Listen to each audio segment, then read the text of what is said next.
Last time on Carving a Bear with Barry, we put down the chainsaw to talk about the wood. Today, we're going to separate the chainsaw from the chainsaw bar and chain to talk about the bar and chain.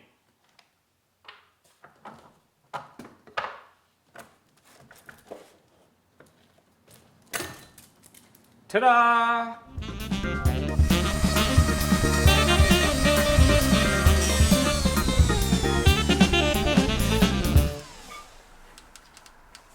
So the neat thing about the history of chainsaw bars through my carving experience is that when I started carving, the bars were wide and had big tips on the end, which doesn't really work good for creating chainsaw carvings. They're hard to turn in curves, it's hard to get detail, it's very dangerous because they want to kick.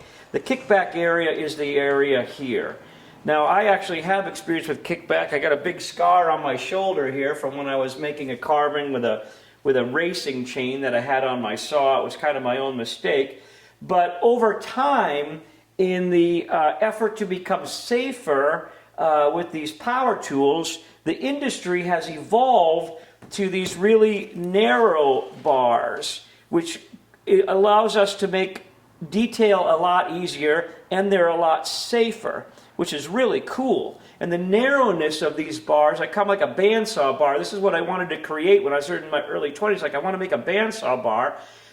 Just like on a bandsaw, when they run a narrower blade, you can take tighter corners, which is really cool. And now, throughout the industry, they have these carving bars, which come in different lengths and different size tips.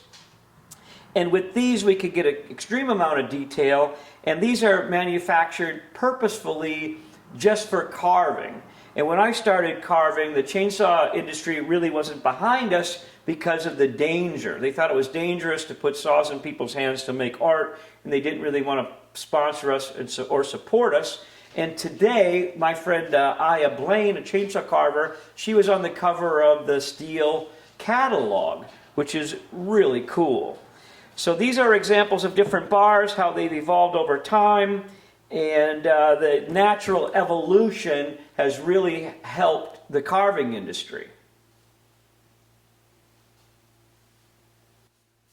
So another thing that's different about chainsaw bars are whether or not you have a hard nose bar or a sprocket nose bar, and then the amount of rivets on a sprocket nose bar.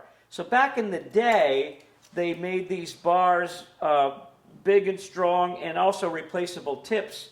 And you should be able to see on this one, there's like 5 rivets on here. So a bar like this, I mean, I think I've had this bar since the 90s. This is an example of our homeowner, low kickback kind of safety bar again that isn't really designed for loggers or for production, but this is what I like to use with my carving. And if you notice here, it has like 1 rivet. So these I will use even on a big saw like this so that I can cut fast because of this narrow kerf, but they aren't going to last because they're just not made for durability. The reason that I have this 1 rivet sprocket nose bar on my hydraulic saw rather than a carving bar is because the hydraulic oil doesn't have the same kind of tact as the bar oil, and these get very hot and smoke with the hydraulic oil. And I don't really like running the carving bars even on my other saws unless I'm doing detail because of that friction. So I run a sprocket nose on my hydraulic saw rather than the hard nose because there isn't as much tack or heat resistance with the hydraulic oil compared to bar oil. And the sprocket nose, there's just less friction because the drivers of the saw are running on the sprocket rather than the whole pressure right on the end of the bar of the ties and the cutting links.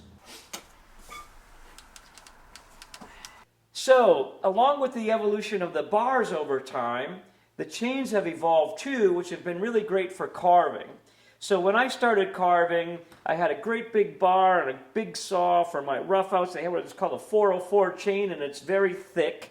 And then they had this 3/8 chain, 325 chain. They had what they called a 325 chain, and that stuff was complete crap. And the reason it was crap, and this is very important, the kerf, which is what the saw blade cuts, the distance from the chain from side to side, that's called the kerf, what it cuts. The 325 chain was actually wider than the 3/8 chain, which they put on a bigger saw, which meant the smaller size saw had to cut a bigger kerf. And the quarter pitch chain. Now this quarter pitch chain is what you use on a carving bar.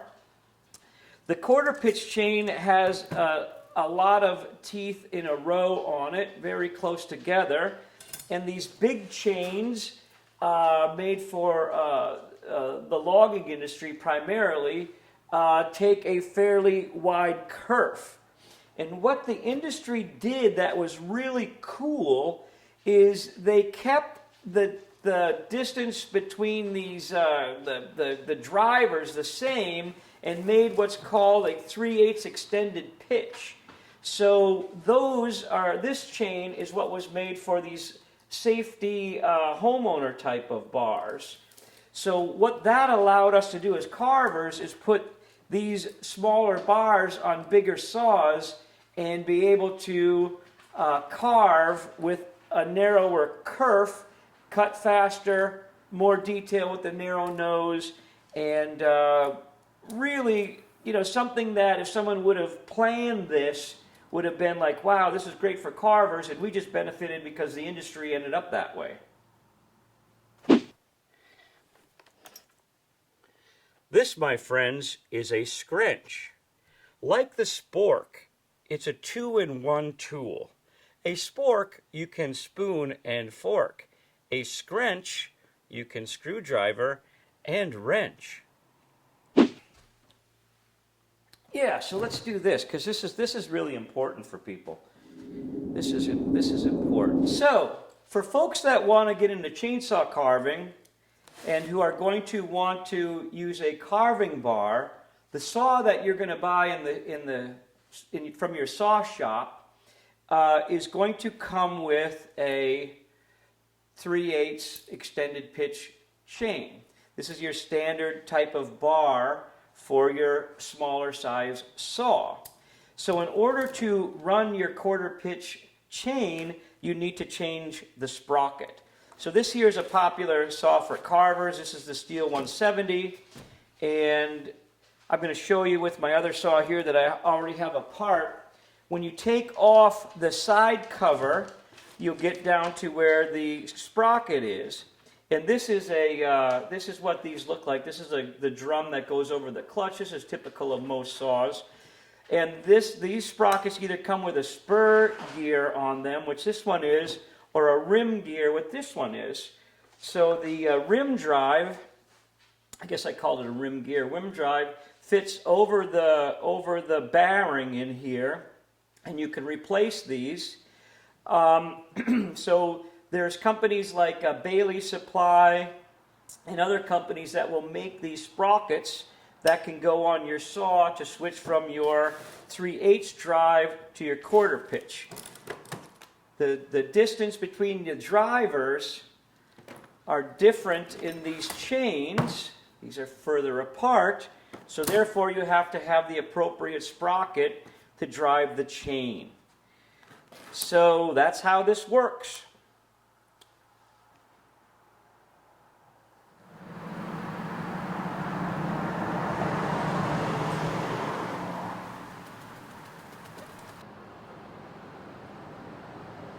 So when you're thinking about carving and having a career as a carver, or even making a bear kind of like in a hobby, you probably want to have access to 3 different size saws.